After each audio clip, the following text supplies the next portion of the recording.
Attention maggots, this is Sergeant Slaughter from WWE and G.I. Joe, the real American hero. You're listening to Mega Power Radio. Don't touch that dial.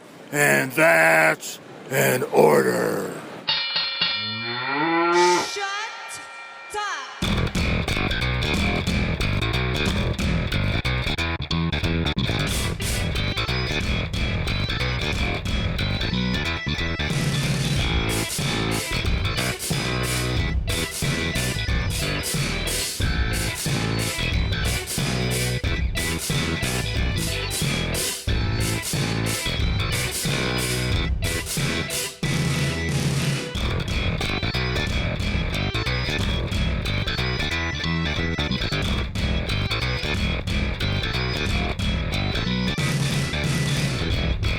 What's shaking, Mega Maniacs? It is Monday, October 19th. We just finished watching this edition of Raw, and you are tuned into the most interactive post-Raw experience available, the Raw post-show here on MegaPowersRadio.com. If this is your first time tuning in, we don't call ourselves the most interactive post-Raw experience available for no good goddamn reason. We invite you to join in all throughout this night. We have a phone line you can dial into. If you see the number at the top of the page, you can go ahead and get yourself in line. It's 760-512-7247. You can also join us via Skype by hitting the Skype icon there. We also got the chat room opened up on our Blog Talk Radio page. I was a little late getting it open, so if you're listening in and you didn't see the chat room, try refreshing the page. You should see the chat room pop up. I see Wazili in there. What's shaking, Wazili? Also, we will invite you to join us via Twitter at Raw Post Show, the Facebook group, The Mega Maniacs, all throughout the night. We want to know your comments about tonight's Raw, any questions you got for us that you want to give us a topic to talk about, and it's the last Raw heading into Hell in a Cell, so if you got some thoughts about Hell in a Cell, feel free to include those as well. And frankly, big night tonight. Final Star Wars trailer was revealed, and there's a lot of people with that on their mind. And with that being said, that is why we are absent some folks. Tony Mango is not with us, but with us, well, I don't know if you are still here. Wago, you here? I'm here, but my connection does not want to stay around today, so hopefully this goes well. Well, neither did anybody who was watching Raw tonight, because if I was looking at the quick results here, it looks like a lot of people have been upset with this show tonight. Mr. Steven Wago, I always ask you what the number one thing you took away. How did you feel about this show tonight? Oh, I thought the show was overall just a really good show. There was a couple of low points, which I'll attribute to certain Diva members, but overall, this show, they brought out everybody. They brought out Stone Cold, The Undertaker, Brock Lesnar, Ric Flair, if you actually like him. It's bad that I say that, but it's just become You're one just of those. hating the whole Flair family. Yeah, well, they're not giving me much to write home about. They brought out everybody tonight, and there was a lot of good wrestling. There was a lot of fun moments, and shit, they gave us a Shield reunion of somewhat. So I don't know why people are complaining about this. If you could not find something to like tonight, then I don't know what the issue is. Because if I take one thing away tonight, it's variety. It looks like Wazili found something he liked on tonight's show. Oh, yeah? If it was in the chat room, we'll see what I'm saying. That's why you got to be in the chat room. There's always other things going on just besides what we're talking about here. I got to agree with you, though, Wago. I thought tonight's show was a lot of fun. They brought out every single ace that they had in their hand to try to make this a big show. Why that is, I could think of a few reasons. One, their ratings lately have been abysmal, so you have to imagine they're trying to get that up. They were in Dallas, Texas, which is the site of next year's WrestleMania, so they certainly want to get that crowd left with a very good impression. And, I don't know. Also, it's just every once in a while, it's good to have one of these big shows. It is the go-home show to a pay-per-view, so if you're going to do it, this is a good time to do it. Yeah, definitely. And it finally felt like they were promoting the main event of tonight. And we always talk about, does this feel like a go-home show? And we always talk about, did this get you excited for pay-per-view A, B, C? And tonight, it actually got me somewhat pumped for Hell in a Cell. And it's very rare that they do that. So I don't know if Hell in a Cell is going to live up to it. You can find out more about that by going to smarkoutmoment.com. But shit, they put their best foot forwards. I don't know what anyone can say. Yeah, so I mean, I want to know what everyone out there listening with us in our chat room, coming in the phone lines, what you think about it. I want to see some variety of opinions because, as I said, I was looking around on the internet trolling spots, and I saw lots of people very upset. And I think maybe people might just be in a habit of hating on Raws as they have the last few weeks, and some of it's been warranted over those past few weeks. But tonight, I don't think so. So, with that said, let's talk about tonight. And I think if there's one thing that we have to start right off, it's what Raw ended with. The main event on tonight's show was The Shield reuniting for one night only to go against the Wyatt family, who also had a bit of a refresher in their lineup with a returning Eric Rowan. And the way they did that was so weird. It was Roman Reigns came out and sat in a chair and called out Bray Wyatt. And when he appeared, he was just there with two of his big lackeys behind him. And lately that's been Strowman and Luke Harper. But this time it was Strowman and a big guy in a white sheep mask. Well, obviously we knew who that was going to be. It was Eric Rowan. The mask came off. They attacked. So, Wago, what do you think about Eric Rowan being back? It was definitely an odd way to bring him back, but I'm glad they brought him back into the fold, because when they had that mystery partner for Roman Reigns and Dean Ambrose, we were all cracking up at the idea that, shit, it might be Eric Rowan. And then the rumors started swirling around too. So if that keeps him out of that spot, or having another dud babyface turn, I'm fine with it. And he's not given enough credit. The guy is a solid hand. He's by no means great. And if I wish they gave him a new outfit. Same. If this bolsters the rank of the Wyatt family, then great. The more numbers on his side, the better. He's a heel. It's what he does. And everyone looks the part. I love this stable. I can just imagine the sight of him, down on his knees with his arms out as he does, doing the follow the buzzards pose, with all three of them standing around him, his back of him. That would be an impressive sight. And if they can continue growing it, I mean, we've had rumors of Leo Kruger and even Bo Dallas joining it. You had those two guys sticking at the ends. That is a force to be reckoned with if they really want to go balls to the wall with the Wyatt family. Yeah, I think there's definitely, if once this feud goes down, and I think the conclusion is that Roman Reigns wins at the end of the day, give Bray Wyatt something to do by building his cult further and build him something towards WrestleMania. But yeah, going back on topic, very weird way to bring Eric Rowan in, but... Yeah, I can't stand when people just kind of return out of nowhere with no explanation. Oh, that's Time Cow telling us that we got a comment in the chat room here. Silent Wounded Doom is saying, I missed a lot of stuff, enjoyed what I saw. So there's a positive note in that.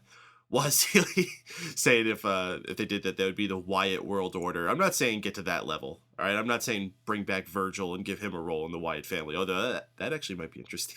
You know what, though? If you asked him to, he'd come back. The bastard needs the paycheck. He needs that fuck money.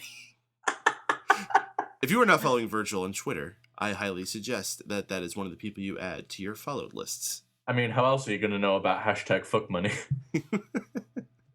So this all led to our main event, Shield, consisting of the original Shield members, or the only Shield members, I guess. Seth Rollins joining Roman Reigns and Dean Ambrose. Seth Rollins was baited in by Shawn Michaels. Shawn Michaels was messing with him all night and played his Shawn Michaels tricks, convincing Seth Rollins to talk himself. And no, I'm good enough. I'm the best champ here. I could absolutely join this team and go out there with 5 other world-class athletes and stick out as the champ. And, he went out there and he did the typical thing that a heel would do with their team and jump off of the apron just as Dean Ambrose was going for the tag. I feel like we've seen this before. We've definitely seen it before. They've done this quite a few times, especially with Kevin Owens, Rusev, and whoever else was in that mix at the time.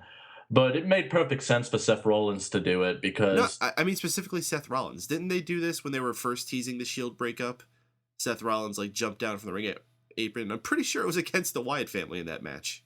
It could have been, but I I can't say for sure, but I'm glad that they did it here because everyone actually got really pumped for the Shield reunion, and I think that's why... Oh my goodness, the crowd was chanting, "This is awesome," before the bell even rang. Mm-hmm. So what's the best thing to do in that situation? Take it away from them. Blue balls. Yeah, fucking perfect. As far as Shawn Michaels and Seth Rollins' interactions in the ring, as soon as I saw them, I'd God damn, I wish this was a match. Shawn was a little rusty tonight when he first got on the mic, but Did you talk about like eating somebody's pizza or some shit? Yeah, I was confused as shit. It's like, I missed this? sorry, I was choking on some pizza. Thanks for that pizza though. And I'm like, what the fuck are you talking about, Sean? He's starting to get to like kooky old man territory. Yeah, he's like, every time he's come back, he's missing a beat on the promo, and I don't know if he just doesn't give a fuck anymore, or Well, shit, at least he put on clean boots this time. Shit, you're right about that. So I enjoyed their interactions, but there was definitely a little bit of bizarreness on Shawn Michaels' part tonight. What about the match? I have to say, I thought this was an incredibly fun match. Lots of cool moments throughout it. I have to say my favorite was that Roman Reigns leaping over the top rope onto the pool of guys on the outside. Holy shit, the air that guy got.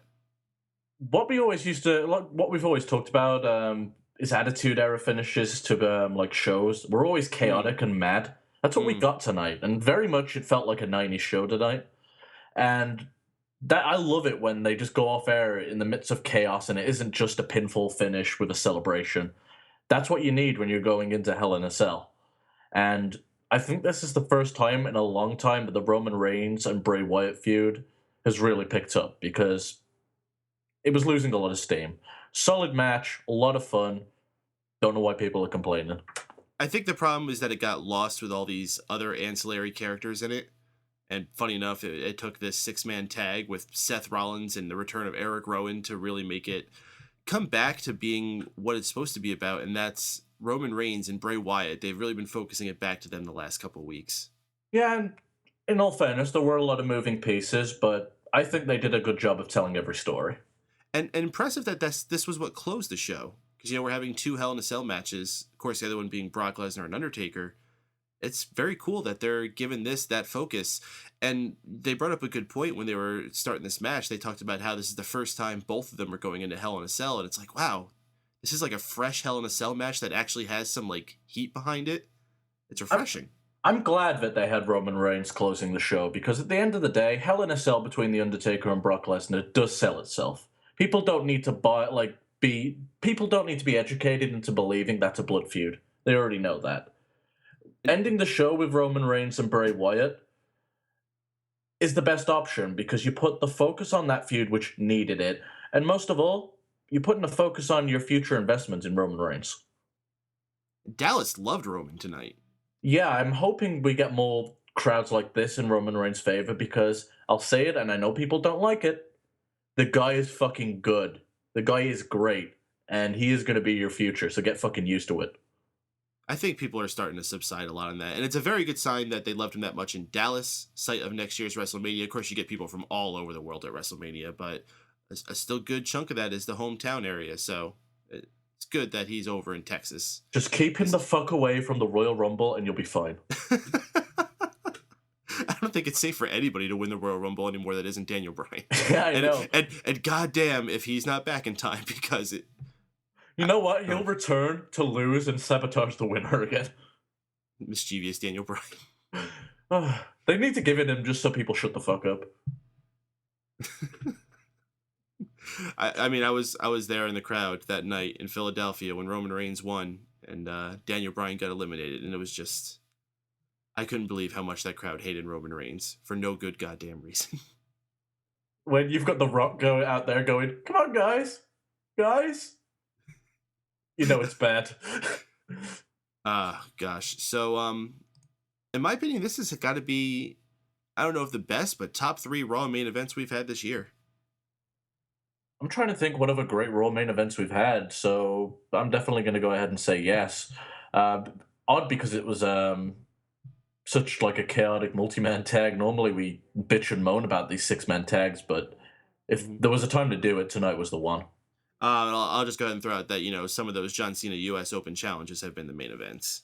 Oh, yeah. And actually, regardless if they're not the last match, they've been the main event. So... Yeah, fair enough. Him and Cesaro had a fucking hell of a main event, so I'd probably put that as the winner this year so far, but it's up for debate. Indeed. Well, we want to know what all y'all out there got to think about the Shield reunion against the Wyatt family tonight. It's 2013 all over again on Raw.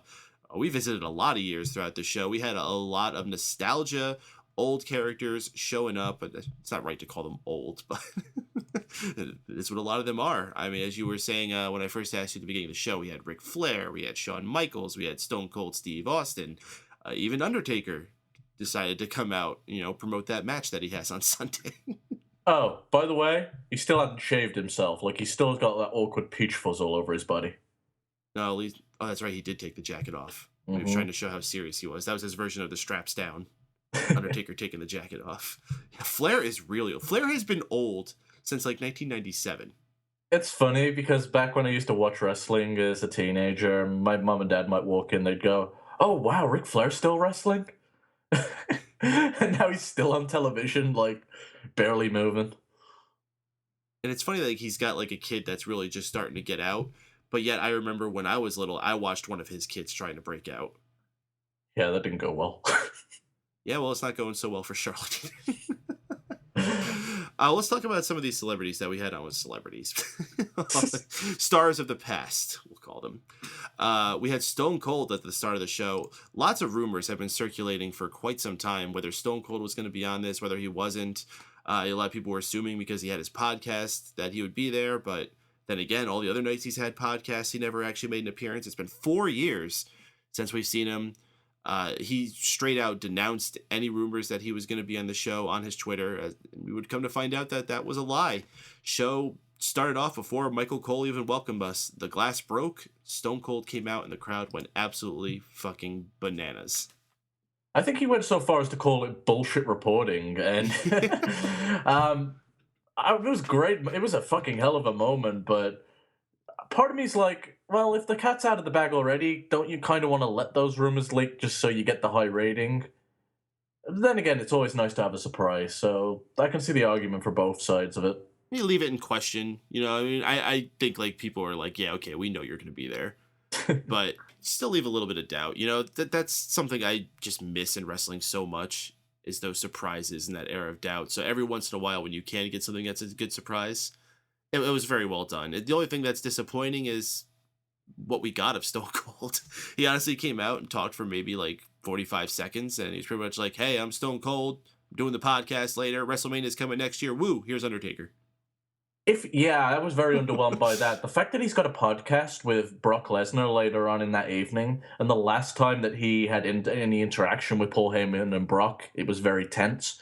You'd think you'd build that up before the cameras were on for tonight's podcast.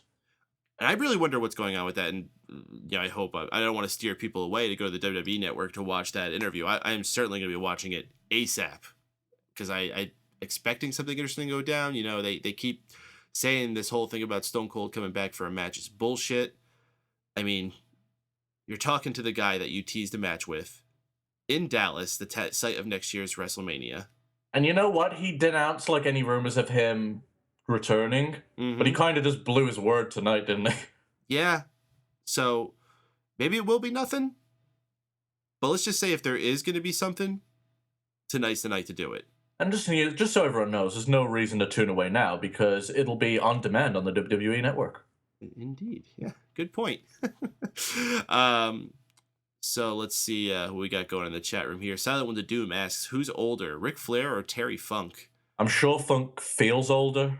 Funk, I'm almost for certain that Funk is actually like 10 or 15 years younger, but he looks like 30 years older. That guy has been through the fucking war zone time and time again. I think he's had more retirements than anybody in the business, too. And he's still going, isn't he?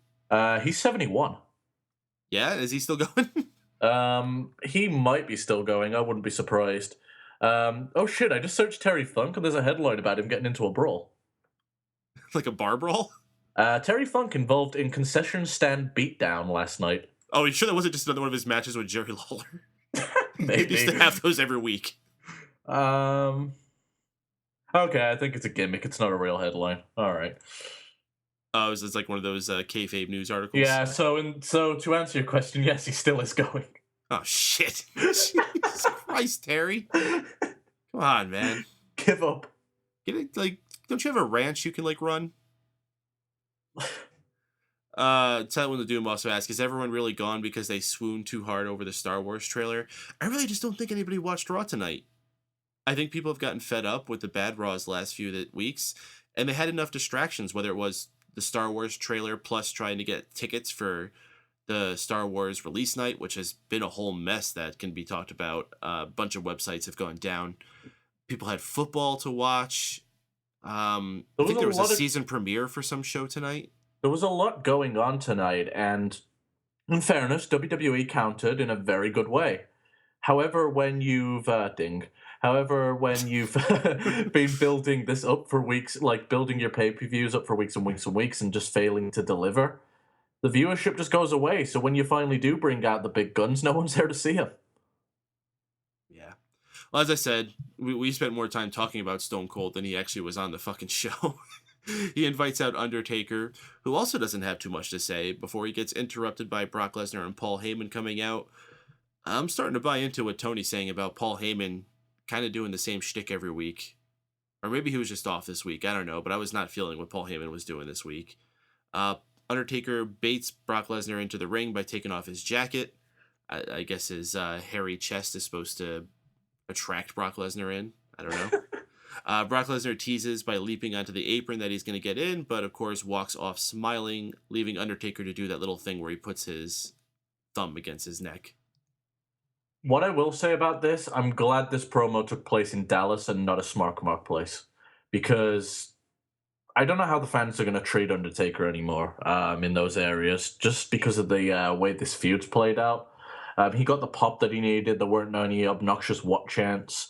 This is one of those segments that could have been ruined by the wrong crowd. But instead, you just got your old school babyface pop and heel boo. I definitely would have expected like a boring chant if this was in Chicago or something, because it was very like slow conversation, especially when Undertaker was talking. But it needed to be. It shouldn't have been a fast-paced conversation. Mm-hmm. So I'm glad that it took place where it did. As for Paul Heyman and his shtick goes, his last few promos, excluding the one, I think it was either in Brooklyn or it might have been for the Japanese show, Paul Heyman could a really good promo then, but outside of that, he's been very much just following a formula. I remember there was a few weeks where he was just like producing unique gold, where he did like that one thing where he broke into Yiddish, and then he had that glory Brock Lesnar. Yeah, he was fucking going insane during some of these promos, and his veins were bulging out of his head. It was great stuff, but perhaps babyface Paul Heyman is very much that one weakness that we've always wondered if Heyman has.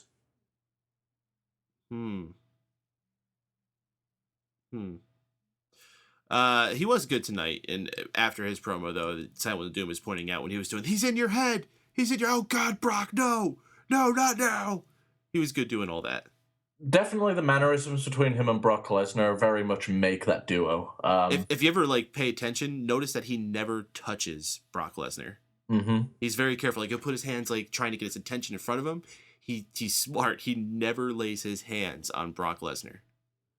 Yeah, like, they very much, like, the body language and the story that they tell between those two, they're easily my favorite manager and wrestler duo. So that's our builds. You excited for Brock Lesnar and Undertaker? I am more excited than I was, and I wasn't very excited before, so I don't know how excited I am now. I was left very underwhelmed previously just because of how such a lack of Undertaker and Brock Lesnar building this match. But I'm expecting something big to go down. I'm not sure what. And I think the intrigue of having just that vague aura of mystery is what's attracting me to the match more than anything else. Well, if you want to hear further thoughts about that Hell in a Cell matchup as well as the rest of the event, check out our full Hell in a Cell prediction show we'll be doing on this week's Smack Talk on SmartOutMoment.com. Silent Will of Doom asks, presently or ever for Wago's favorite wrestler-manager duo? And you said ever. Mm-hmm. I don't know who I would have to say for that. I feel like it would have to be Undertaker, Paul Bearer. That's a very good one to compare it to. They're like freaking made for each other. But so is like, so is Paul Heyman and Brock, because I kind of think of how they awkwardly tried to place Paul Bearer with other people like Vader and Mankind, and it just never really had the same click factor. Same thing with Paul Heyman. I mean, he kind of worked with CM Punk. Do you know who Heyman works with? He works with people he likes in real life. Him, Yeah, that's true. him and Brock are good friends. They're very close, and it works. Same with CM Punk. You can tell they enjoy working together, and that's why it He was works. good with Big Show too. But then you think of him with like Ryback and Curtis Axel, that bad phase he went through a couple years ago. Well, you listen to Ryback, like him personally, on that table for three, and any interview that he does. He and Paul Heyman couldn't be any different, like personality-wise. So I think it's something to do with Paul Heyman like needing to click with someone on a personal level for him to have success with them. Oh, so when the Doom brings up another going, Macho Man and Liz. Oh, not for you, huh? I think he's it's a good good that one. I think it's a good duo, but I don't always consider valets on the same level as managers. It depends on who it is. Like Liz was a good sidekick for him. Okay. Well, let's talk about some of the other big stars from the past that we had on tonight's show. We had Shawn Michaels, who also really just kind of came out to promote Hell in a Cell. He didn't really have anything specific to do when he first came out. Well, actually, that's true. He got interrupted by Seth Rollins. They had a bit of a face-to-face where Seth Rollins talked about how everyone's saying he's the second coming of Shawn Michaels. But Shawn Michaels says, yeah, well, while you're worried about being the second coming of Shawn Michaels, I was always trying to be the best wrestler of all time. And there was this whole thing about you getting them to play your music. Like Seth Rollins is like, play my music, and it didn't happen. Then Shawn Michaels says to do it, and they played his music.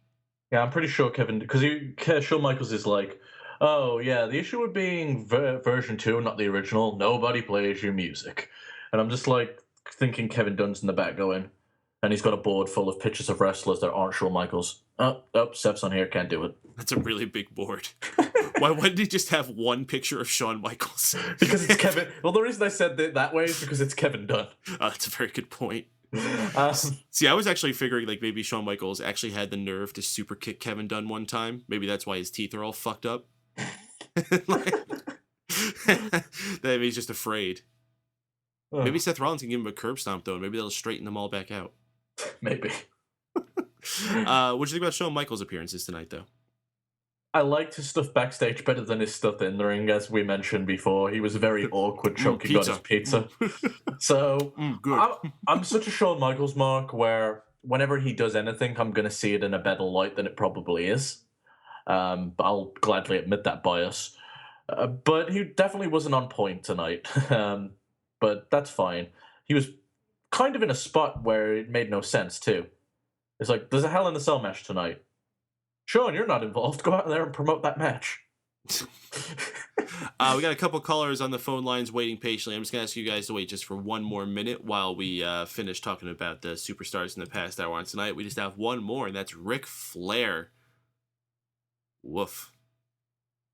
This guy has just become a shell of himself. When we talk about, well, let's just say anytime he comes out, it's just woo, woo, woo. Does that little walk he does. Woo, styling and profiling. Good night, everybody. It's bad when I pop more for Zack Ryder's woo than Ric Flair's woo. I'll put it that way. You know what I'd really like right now? Kurt Angle's woo. Yeah. You know what it'd be even better to hear right now? Owen Hart's woo. Oh, that's depressing. What'd you laugh at that for? I'm just like, because you just took it from just like yeah, I like this guy's woo, I like this guy's woo. Hey, remember that guy that's dead? Well, I didn't say it like that. Like I was just trying to like make a good memory of Owen Hart. Owen Hart had a good woo. He did. He did have a good woo. But Ric Flair did not have a good night tonight, and he hasn't had a good night in a long time. Was he just on a few weeks ago? Yeah, and I think that's part of the issue. Ric Flair's very good in small doses where he goes crazy and throws his clothes off. But outside of that, Ric Flair doesn't have much left to offer anymore. He's best just being a panelist on some type of pre-show, but the guy is given and given and given, and there's nothing else to give now. Oh, Silent when the Doom is saying it'd be nice to hear Owen say anything. Don't laugh. All right, we're gonna start opening up phone lines here before this gets any worse. The person who's been on waiting the longest, we have a caller from Restricted. Let's see who's calling us from Restricted. Hello, caller, you're live on the air. Hello? Hello. Yes, my name is Hick from Texas, and What's my your name? is Hick from Texas. Hey, Hick. dude, My can name you, is like, take Hick. the cotton out of your mouth? I was born that way, sir. So I'm You was sorry. born with cotton in I your was mouth? born that way. Oh. I've heard of that, cotton Excuse me? moutholitis. Oh, thanks. No problem. Yeah. Retard alert! Retard alert, class! I'm sorry, Caller. What you have to say? You guys were talking about Owen Hart and Ric Flair. Well, I miss the old days when it was British Bulldog. John Cena!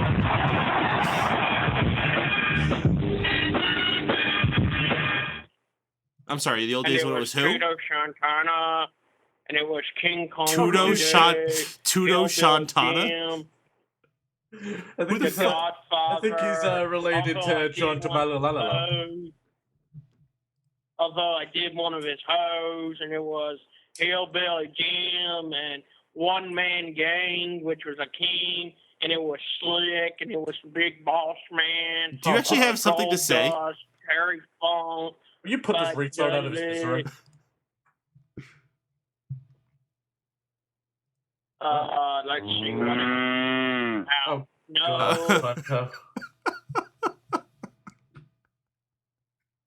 What the fuck was that?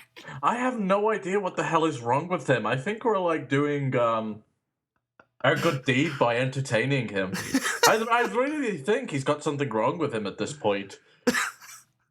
All right, let's take on a caller there from the 407 area code. Can't be Caller any worse, from right? 407. What's your name? Where are you calling from? Hello, my name is Mark. Hi, Mark. Yeah, you are a fucking mark. I'm the head here of the. Retard alert! Retard alert, class! Yes. Hello. Hi. Is this the Mega Power Radio? No, this is the scratch my ass hour. I got you guys. This is. What? Caller? Hello? Oh, we'll never know who it was. That's unfortunate. So we got another caller here.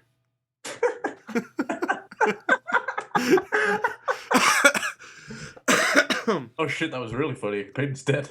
Yeah. Let's see if this caller is here. Caller from Restricted, you're live on the show.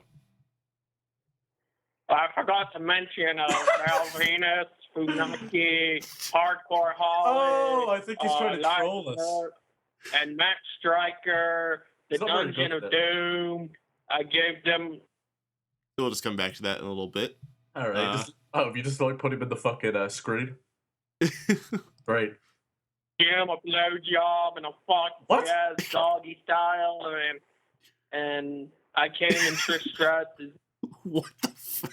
I have no idea what is wrong with that. Oh, wow. So, if anybody out there wants to make a normal phone call, you can join us on the Raw Post Show on Mega Powers Radio, area code 760-512-7247, or be hitting the Skype icon at the type of the page. Ah, goodness gracious. All right, let's get back to talking about Raw. We've actually been having some fun talk about this. Our first match we had for the night was the New Day going against the team of the Dudley Boyz and John Cena. All of them have had their problems with the New Day the last few weeks. New Day doing their fun New Day thing this week, coming out saying everything is booty in Texas. And they had this whole thing about them being unicorns. Have you seen their fucking new t-shirts? Oh, they're fucking horrendous. Yeah, I know. Like, I guess that promo was to give it relevance, saying that they're unicorns because they bring magic to the WWE. And then next week they can come out in those shirts and they can make it all clever. Yeah, that makes sense. Still doesn't change the fact that the shirts are fucking horrendous.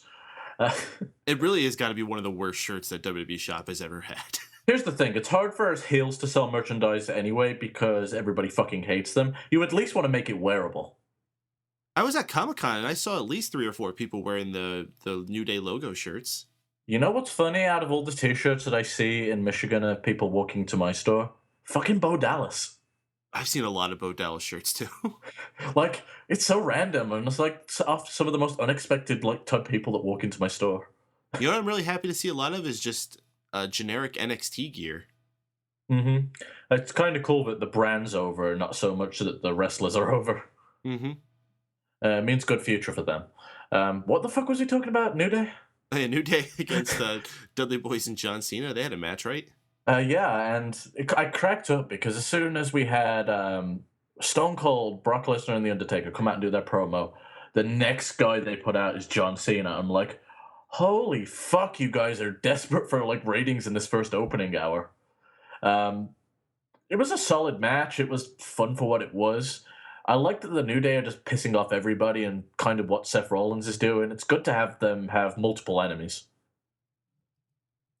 That's exactly what they should be too, because when you have that many people involved in it, they were doing that with Kevin Owens for a while down in NXT, where he had like 5 or 6 people who still have a lot of unfinished business with Kevin Owens, by the way. Which they can finish when they get to the main roster too, so. Mm-hmm. Good to do that with New Day as well, especially because it's been getting a little stale with them and the Dudley Boyz. It's been going on a bit long now.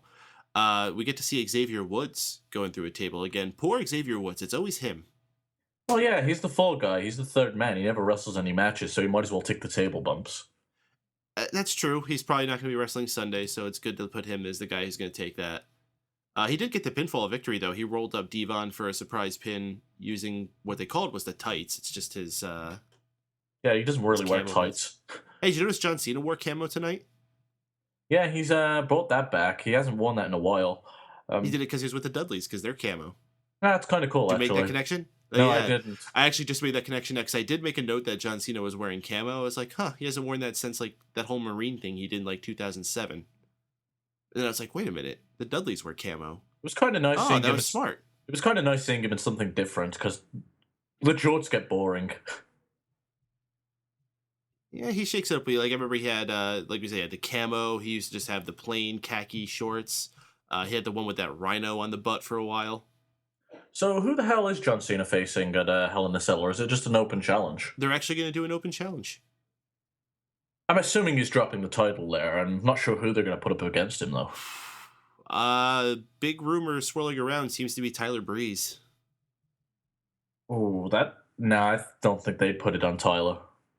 Why not? Unless, I think he's going to be a perennial mid-card guy. Unless there's just think Tyler Breeze beating John Cena, though. They'd have to come up with the ultimate fucking screw job. And I'm not saying they can't. I just don't know what they'd do to give any legitimacy to Tyler winning. Someone else would have to interfere.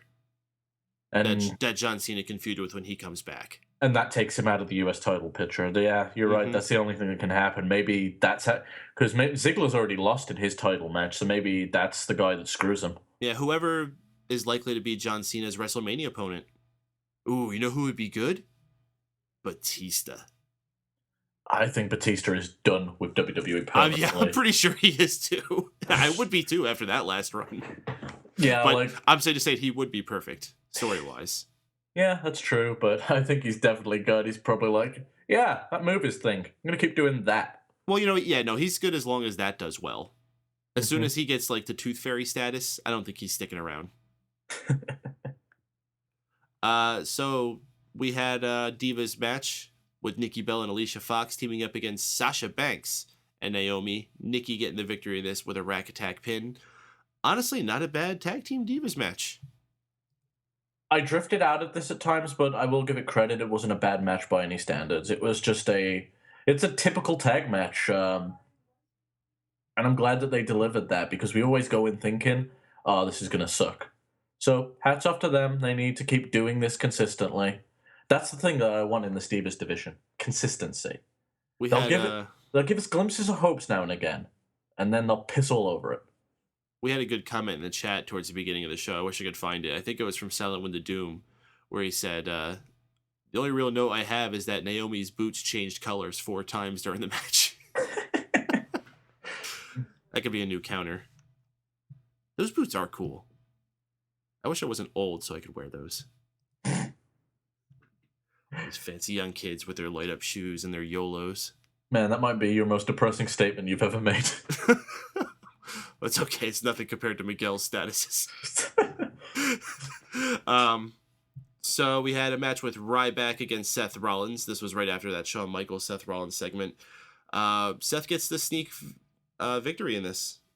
He delivered a very nice pedigree tonight. I think it's one of his better ones. I'm working on Ryback's ribs all throughout the match, which is a smart strategy because he's a guy who's all about his strength and lifting. If you take out his midsection, he's not really going to be able to do that. Yeah, Seth's definitely showing a lot of old school psychology in some of his more recent matches, but they're also giving him more time to work these days. So I'm enjoying what he's. I enjoyed this match. It was fun for what it was. But is Ryback meant to be facing Kevin Owens? You know, I don't think the commentators were even sure because they did kind of mention it briefly, but even the way they said it seemed like it was kind of vague. Because Ryback's not been looking too strong. Kevin Owens has been on fire, but there's nothing concrete. You sent the guy out there in a fucking pink singlet. How strong is he going to look? Yeah, that's true. All right, let's take on a caller here. We're going to bring 407 on here. Caller from 407. Jesus Christ. Hey, Paden. Sorry, this is Robert from Awesome Piano Man. Oh, Awesome Piano Man. What's shaking, dude? I thought we were going to get a Jeff or something. Yeah, you completely threw me off. Awesome Piano Man, one of our favorite fans. How you doing, dude? Dude, I am so sorry. I didn't mean to waste airspace like that. I was just trying to do a really good Jeff impression. Or not Jeff. For a second there, I thought, like, Jeff actually had a friend or something that he brought on to talk to us. I was like, whoa, what the fuck happened? Wait, Jeff. Wait. So you're saying the last Jeff was you? Yeah, or the Mark guy. Really? Shit! Really? Wow, you threw me off good. Yeah, like, I legitimately thought you were Jeff. Hang on. All right, guys. This makes sense, though, because Silent Winter Doom said Jeff made him laugh. Jeff can't make anybody laugh. It was fucking Awesome Piano Man. Oh, wow, I feel like a jackass. Wow. Well done. No, not at all, man. I'm sorry. Good on you. Very few times could people actually say they got us. So there you go. You did it. That's cool, man. So how you been, dude? How's married life treating you, dude? Oh no, married life is awesome, man. Just been busy. I actually went over to my sister's house to just to watch Raw tonight because I was curious what's going on. Mm-hmm. And what'd you think of the show? I wasn't really disappointed. I wasn't disappointed at all, man. It was a good show. I'm really trying to catch up as much as I can because my wife and I and my sister are going to go to Royal Rumble in Orlando. And that's ballsy. Definitely really. That show's had an interesting track record the last couple of years. I know that's true. Yeah, it's going to be something that really random is going to win, probably like Strowman Reigns or something. How about that Shield reunion tonight, man? I mean, you picked a good night to randomly tune into Raw if you haven't seen it in a while, because the last few weeks, I don't know if you've heard the show, we have not been very happy with it, but tonight was a turnaround. Yeah, I mean, I wasn't really taking it as seriously. I've been tuning into the post show, and I know it's like it's been breaking you guys, but I was kind of a little bit falling asleep, just a little bit, and then all of a sudden, when Shawn Michaels was interacting with Seth Rollins and Triple H and Stephanie, I was starting to mark out. I was like, no way. What's going on? It definitely had a few of those moments. Between the glass breaking at the beginning of the show, that little bit of a face-to-face with Brock Lesnar and Undertaker, just seeing Shawn Michaels anymore actually is a cool thing anymore. And that moment with the three members of the Wyatt family and the three members of the Shield face-to-face across from each other. You know what? You picked a fucking good show, like, to just randomly hit back up. What good luck. Maybe I should tune in even more so that way the show is always good. Oh, if only that could work. If you had that magic. Yeah, So are you going to be trying to catch Hell in a Cell? I won't be. I'll be in DC this weekend, but with my wife. But I think it's going to be a fun night. I mean, they've been actually having a good track record with their except SummerSlam, but they've been having a good track record with their special events. So we'll probably catch it afterwards. That's the beautiful thing about the modern age. You can watch it anytime when it's convenient for you. Yeah, but I can't I have to catch up with you guys as well too. So. Oh, you're good, man. We like to keep keep all our stuff on demand too. SmarkoutMoment.com, of course, is that place to find if you don't know where to get it. We have this show, Smack Talk, all of the wrestling news that you could possibly want. Great website. And Awesome Piano Man has been a great fan of that, the Raw post show, and everything we do here at Mega Powers Radio. We always appreciate you, Rob. It's good to hear from you. I just called you by your real name, and Awesome Piano Man. Oh, you guys. Blowing up your spot. My bad, man. No worries, man. You're fine. So, your high point, low point for tonight's show? High point I have to say is the quote unquote Shield reunion. That was awesome. I'd say the low point would definitely have to be Ric Flair. I couldn't take him seriously at all when he was just going, "Are we live now? Are we live?" Did he say that? Did he say that? He I was missed that. off camera. He, after the commercial break, he was kind of like, "Are we on? Are we live?" Dallas, Texas. Senior moment for Ric Flair. Awesome. Hey, it's not as bad as fucking Hogan like saying the wrong fucking stadium. Well, there's worse things Hogan has said. So.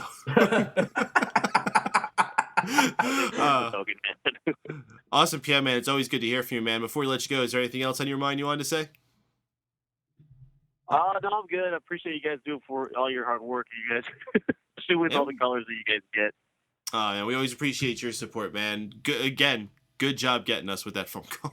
Definitely thought that you were somebody else. See, if you can actually legitimately get us, we'll give you white praise. All right, man. You have a good night, man. We'll catch you around the bend. All right. Catch you guys later. All right. Awesome Piano Man, one of our favorite fans. Check out patreon.com where Awesome Piano Man supports us. You could get all the love that we just gave Awesome Piano Man if you give generously there. And that's not the only reason why we love him. Awesome Piano Man's a good guy. Longtime commenter on Smack Talk and the Raw Post Show. Shit, he's been around longer than I've been around. Yeah, this is true.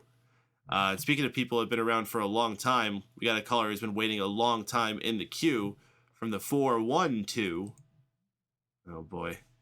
Caller from 412. Yeah, you know who this is, guys. What's going on? Oh, hey, David. It's not David tonight. Tonight. It's your old Like depends on what night it is. You know what? I got up on the left side of my bed today. I feel like being David.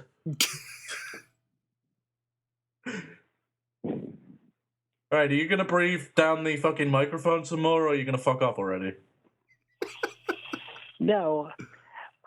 I was going to... No, I wasn't. I was going to get my point across to you guys, however.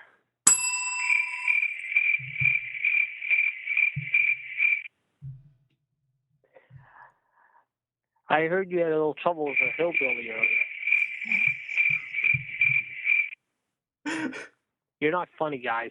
You're not funny at all. Oh, actually, I find it fucking hilarious, but you're more than welcome to keep going. No, I think it's funny. It's hilarious, though, that we have a better show than you guys, however, and we do it better. What? I guess he had a show. What? What'd you say? Oh, I didn't hear what you were saying. Oh, maybe we can bring him back on. I accidentally muted him. Hello? Daisy. Yeah, I'm still here. Oh, okay. What were you saying? I was saying... Oh, I accidentally hit the hang up button this time. Oh, shit. Oh, shit. How do I keep doing that? Oh, well. Clumsy Michael. All right. So, where the hell did we leave off? Oh, yeah, we're talking about Ryback and Seth Rollins. I think we're done talking about that, right? We're going to think about as much as I'm going to say about it now. Oh, you know what? I can't wait for October to be over. I haven't bitched about it as much this month, or this October, I should say. The whole Pink, Susan G. Komen bullshit. Which, honestly, they haven't been as in your face with it as they have in previous years.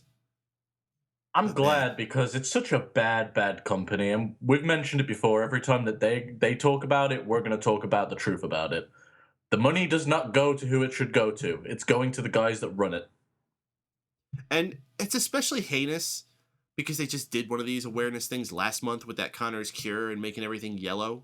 I love it when they do take the initiative and like do something like this, make their own fund and promote that. just stay away from these third-party people because there's so many crooked organizations, and they picked one of the most crooked. I really don't understand how they could make that same mistake years in a row. I understand the first year it's like, all right, well, we're wrestling, and a lot of people might not want to partner with us, so we got to go with who we got to, and this is a big company. Let's see how we can make this work. Now, but 4 years later, they're still selling these stupid fucking t-shirts. Well, they're going to fucking keep doing it now because CM Punk spoke out about it. I was actually shocked they kept doing it just because they had their Connor's Cure thing, and I thought that was going to be their thing now. It should have been that thing. I don't really see why they need to... I'm glad that they think they're helping people, but they're really not with the Sarah G. Coleman. Or Susan G. Coleman, whatever. I don't give a shit who that bitch is. I gotta catch up on the fucking chat room here. Silent When the Doom apparently dropped a bunch of bombs. Awesome Piano Man stole my pseudonym. We don't need it anymore, Bell. I don't know. Silent When the Doom was excited to see Awesome Piano Man. That's good news. Mm-hmm. We had our Ric Flair segment. Oh, we had a 6-man tag on Raw. That's a big fucking surprise. Dolph Ziggler and Cesaro and Neville teamed up to go against Rusev, King Barrett, and Sheamus. Do you know when Tony goes, I don't remember this match happening? Mm-hmm. I'm having one of those moments, but I want to say Sheamus was in it? I want to say King Barrett bullhammered Neville. That's actually exactly what happened. Okay, we're good then. This was not bad, but I mean, when you have this many storylines trying to cross paths, especially when I thought this whole Rusev and Dolph Ziggler thing was over with. Okay, who's Sheamus feuding with? Yeah, that's the biggest issue here. This wasn't a bunch of feuds going on. This was King Barrett and Neville, who had beef, didn't have beef, kind of have beef, and now have beef again. Well, I thought King Barrett had beef with Stardust. That's what makes this even more confusing. Yeah, there's no fucking consistency or logic in this. I think they're trying to keep Sheamus on the down low because they're wanting to do the cash-in soon. They were laying on that heavy for a while, and now they just kind of disappeared with it. So I'm going to take it that's why he's just thrown into this position. But what the fuck is Barrett and Neville doing? They had a feud at the beginning of the year. Barrett transitioned to another feud with Stardust. Now he's back in the same fucking feud. Was he saying Sheamus is feuding with the Money in the Bank? That's not accurate, actually. Silent When the Doom saying, isn't that what the Survivor Series pay-per-view was supposed to be built around? And you're right. It's okay to do that for a big Survivor Series match if you have a bunch of feuds that are meaningful and you can pull that off. That's not what this is, and this also isn't the Survivor Series. This is just a tag match, playa. So next month, do you think we get the just random tag matches, or is it going to be another whole Authority versus babyface run thing again? You're talking about for the tag match? Yeah. Because they're only going to do one tag match. That's all they fucking do now. No, they usually do two. They do one for the men, one for the women. Yeah, I mean, there's only one that's going to matter, though. And actually, I wouldn't be surprised if they did one with the tag teams. I hope so, unless they're a part of the main one. That's true. You could New Day and Dudley's are getting a push now. I'd put them on the upper mid-card level. Yeah, you could put New Day and Seth Rollins and I don't know, someone else to go against John Cena, Dudley's, and I don't know, whoever. I was thinking maybe have the Wyatts against somebody. That would be a good Survivor Series because I remember that was something people were begging for at one of them when Wyatt Family was on the poster. They could have done Wyatts versus Shield, and they didn't do it. I know, such a missed opportunity, and it's funny. That pay-per-view has a lot of potential, and we've got a lot of teams where we can make it happen again. I just don't know why they've got such a phobia to what it used to be. I think it's just too much a relic of the past, and if that's the case, just kill it. Yeah. We got months to talk about that. We're going to be having a whole month of build to the Survivor Series for us to bitch about the placement of it. We had another Divas match, Brie Bella versus Charlotte. I think somewhere between that 6-man tag and this is where Raw kind of dipped down for a bit. This was the third hour, right? This was the crossover into the third hour, yeah. This is also where we had that Ric Flair segment. I'm just saying, I'm not sure if it's the third hour just sucks because it's the third hour, or if it sucks because what they're putting on sucks. They do seem to deliver so much stronger in the beginning of the show. I just think it'd help if they flipped it around. The fans are excited at the beginning of a show. They're having a hard time finding stuff to cheer for by the end of the night. I mean, that's what it used to be. When Raw was 2 hours, the first hour was the slower hour. The second one was where it was really ramped up. Now it's completely flipped upside down. They don't have a formula for 3 hours, and I don't think they're even trying to figure one out. I think they're just doing whatever works that week. Well, to be fair, it's a lot of TV to write every week. You don't even have a chance to try to figure out a formula. I know it's a lot of TV, but isn't that more of a reason that you'd want a formula? Yes. Like, yeah, it's like That's why you want a formula. Simplify this shit. Yeah, but then people would complain about Raw being too formulaic. I'm okay with that. Raw was good when it was formulaic. Yeah, this is true. Raw opening, Pyro, Stone Cold comes out, stuns somebody, go to commercial, come back, women get half naked, go to commercial. Those are good days. You knew what you was in for. Oh yeah, we had some half naked women here with Brie Bella and Charlotte, but this match sucked. Yeah, it did. And it's funny, I was talking to you in the chat, and I'm like, oh, this show is great, and fucking here's Charlotte to ruin it. Hey, Tony's in the chat room. He's saying the show is glitching. Hey, Tony, I'm going to guess that it's glitching because you're probably uploading the Star Wars episode, so your connection's probably shit. Also, Yes. you're a hippie liberal douchebag and didn't do the show, so go fuck yourself. No, he was doing that Star Wars trailer thing, though. Which, I got to catch that Star Wars trailer. I don't know if you did. Pretty badass. I'll have to check it out. Like, I like Star Wars, but I'm not a super fan, and I don't see why people are super fans of it. But each to their own. It's fucking Star Wars, dude. Yeah, It's got Yoda and shit. yeah, Jar Jar Binks is pretty rad. Okay, well, you know, we like wrestling, and people could come up and say Mantar. And Tony had put it on a bull list and it didn't count. Okay, good save. Well, you know what the saving grace of this match was when we went backstage and we saw Paige and her boobs. Paige is... I'm just gonna go ahead and get that dirty about it. Someone else in the chat room was talking about that too. Like as soon as the show went on, everyone was like, "Woo, Paige's tits." You know what? Her tits were on point, but so were her promo skills tonight. Holy shit, that was good. It was like she just turned up. Hey, Renee, your question? Yeah, fuck that and fuck you. Bye. I was like, wow, okay. I don't even know who the people she was referencing was, but I could tell she definitely burned Renee. You know what, though? Michael Cole knew, and he cracks up on microphone. Oh, yeah. He went, and I was like, oh, wow. Well, Michael Cole's a journalist, you know, so he knows a lot of those news peoples. And Renee got that really offended bitch face, you know? Like, she's probably going to, like, find some way to get her back and, like, put some nasty goo in her locker or something. She had it coming because it's very rare that we see one of these broadcasters and just fucking interviewers get that aggressive with their interviewee. Like, Wazili dropping knowledge on us. He's saying Sally Jesse Raphael was an old talk show host. I thought it was a Ninja Turtle. Erin Andrews is a sports journalist on ESPN. Okay, so did she write that shit herself or did someone else? I don't picture Paige watches ESPN. Yeah, I think that might have been written for her, but it was good material nonetheless.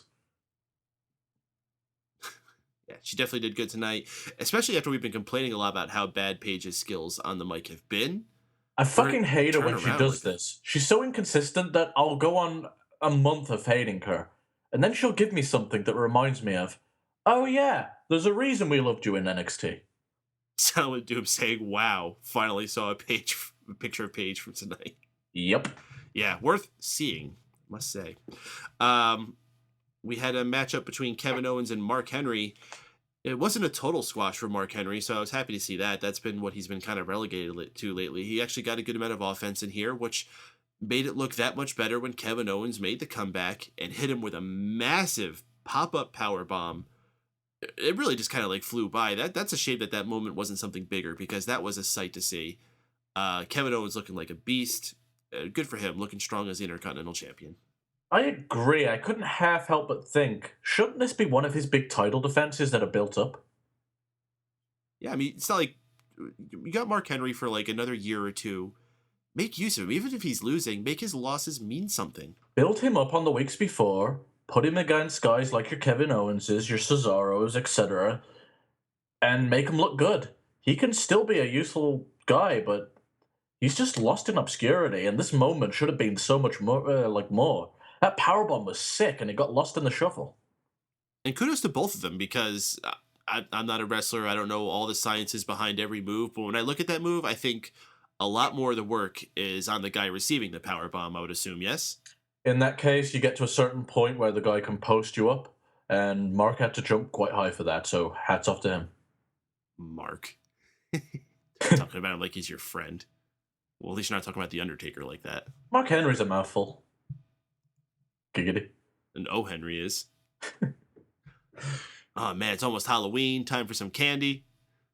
Well, that was an ADD moment. We're going to talk about Paige again?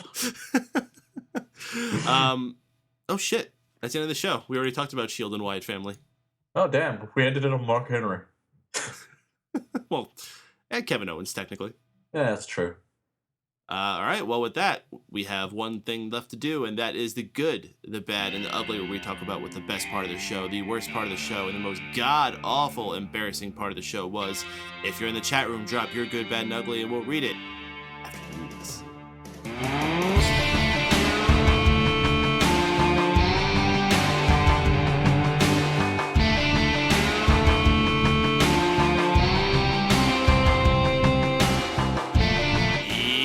Yes, it is the good, the bad, and the ugly. Wago, you got a good, bad, and ugly for tonight? So my good is going to have to go to the ending segment between the Shield and the Wyatts. A lot of moving parts, but it was a lot of fun, and it sold Hell in a Cell, and that's what it needed to do. I don't have any issue with it, and I think it's something that they've been lacking, and they finally delivered tonight. Bad goes to Ric Flair's involvement.